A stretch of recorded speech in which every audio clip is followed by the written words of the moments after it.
Welcome back to Luminous Star Fables. Did you know that over 60% of Americans report money-related stress tied to deep subconscious financial trauma? Survivors often relapse into abusive relationships or recreate financial chaos because their subconscious money identity was shaped by childhood trauma, scarcity conditioning, financial shame, nervous system dysregulation, and learned helplessness. When survivors don't understand these subconscious patterns, they unintentionally repeat, choosing financially controlling partners, sabotaging financial progress, avoiding budgeting or planning, feeling unworthy of stability, and recreating scarcity because it feels familiar to them. Today, I'll be talking to you about how to understand subconscious money trauma and how you can continue rebuilding your finances after experiencing narcissistic financial abuse. Understanding subconscious money trauma begins with recognizing that financial wounds are not created in the mind alone. They are stored in the body, the nervous system, and the emotional memory. When a survivor feels fear, shame, or avoidance around money, it is not because they are bad with money.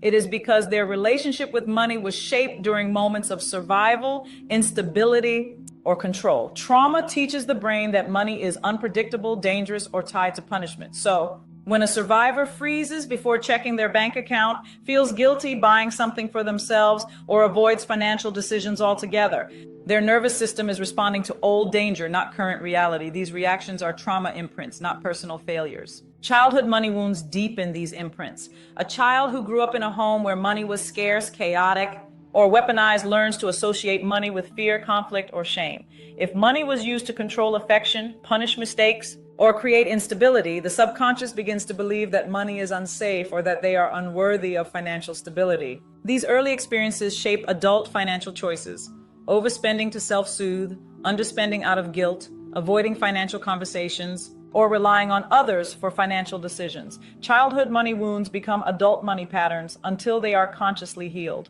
Financial trauma resurfaces during economic stress because the nervous system stores emotional memories, not logical ones. When bills rise, income drops, or uncertainty increases, the body reacts as if it is reliving past instability. Old wounds reopen, shame intensifies, fear returns. The subconscious cannot distinguish between past and present. It only recognizes familiar emotional states. This is why survivors may feel overwhelmed, shut down, or revert to old patterns during financial strain. Their nervous system is trying to protect them using outdated survival strategies. Healing subconscious money trauma requires gentle, structured, trauma-informed tools that help survivors rewrite the emotional associations they carry around money. Below are 3 focused practices designed to support that healing. Now, I want to share a few steps for practicing the safety before strategy.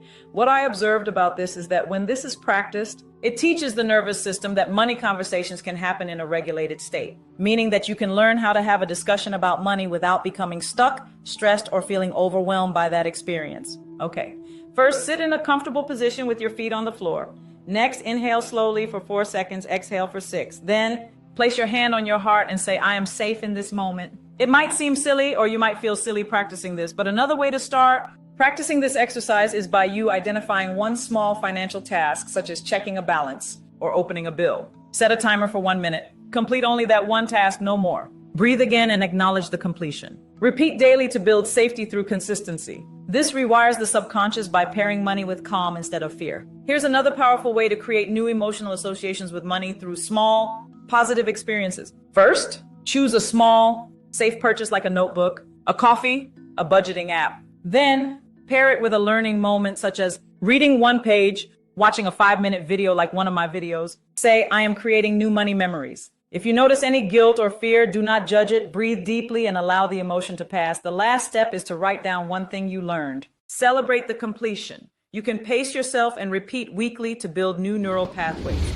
This practice rewires shame into empowerment. Many survivors are finding out that a financial safety plan protects their privacy, autonomy, and future. It is essential for survivors to rebuild after financial abuse. I started doing this simply by deciding to store important documents like identification, social security number, and bank information in a secure place. Open a separate bank account when safe and possible. Check your credit report to identify hidden debt or fraud. When I began implementing some of these steps, I learned the value of increasing financial literacy as a way to rebuild finances. Your experiences with narcissistic financial abuse perhaps didn't just break your heart, they rewired your relationship with money. You can choose to take it back. If this video resonates with you, you are not alone. Your money story is not a failure, it is a trauma imprint, and trauma imprints can be rewritten. Remember that regardless of your experience with narcissistic financial abuse and challenging past relationships right now, you can rebuild your finances, rebuild your identity, and rebuild your freedom. Be sure to share this video and select the next one. Today, we are going to talk about something incredibly important: financial sovereignty. And look, this isn't just about spreadsheets or budgeting. It's really a roadmap to healing. It's about how you can rebuild your life and your sense of who you are after dealing with financial abuse. So let's dive in. This quote, it just gets right to the heart of it, doesn't it?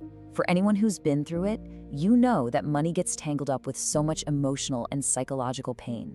It was used like a weapon. So what we're gonna do here is start to untangle all of that. We're gonna lay out a clear, trauma-informed path for you to take back your power. All right, so before we can even think about building something new, we have to understand the ground we're standing on, right? This first part is all about getting to the why. Why you might have the financial habits you do, and why it's not your fault. And this is a really key concept: money wounds. You know, this idea completely reframes everything. These reactions you have around money, they aren't character flaws. It's not because you're bad with money.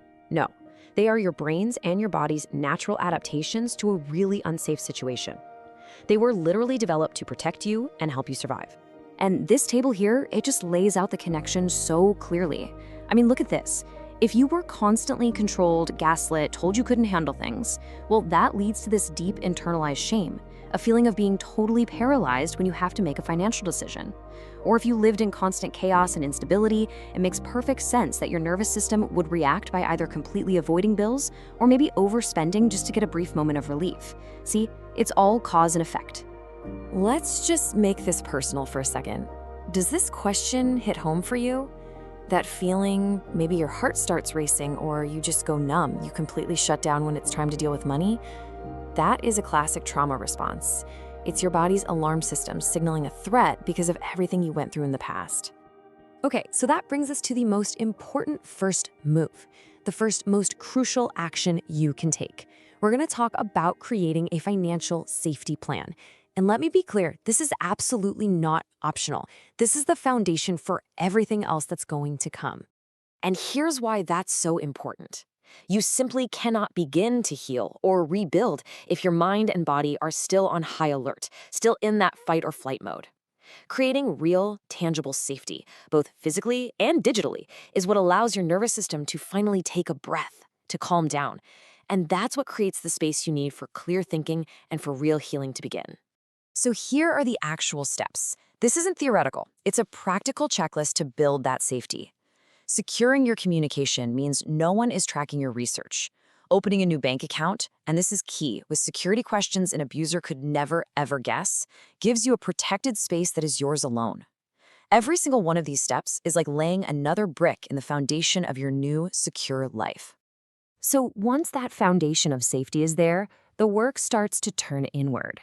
This next phase, this is all about rebuilding who you are in relation to money, completely separate from your past. It's about taking back your agency. Think about it. For years, maybe decades, your financial reality was probably dictated by someone else. They held all the cards. This step is about you taking back the controls.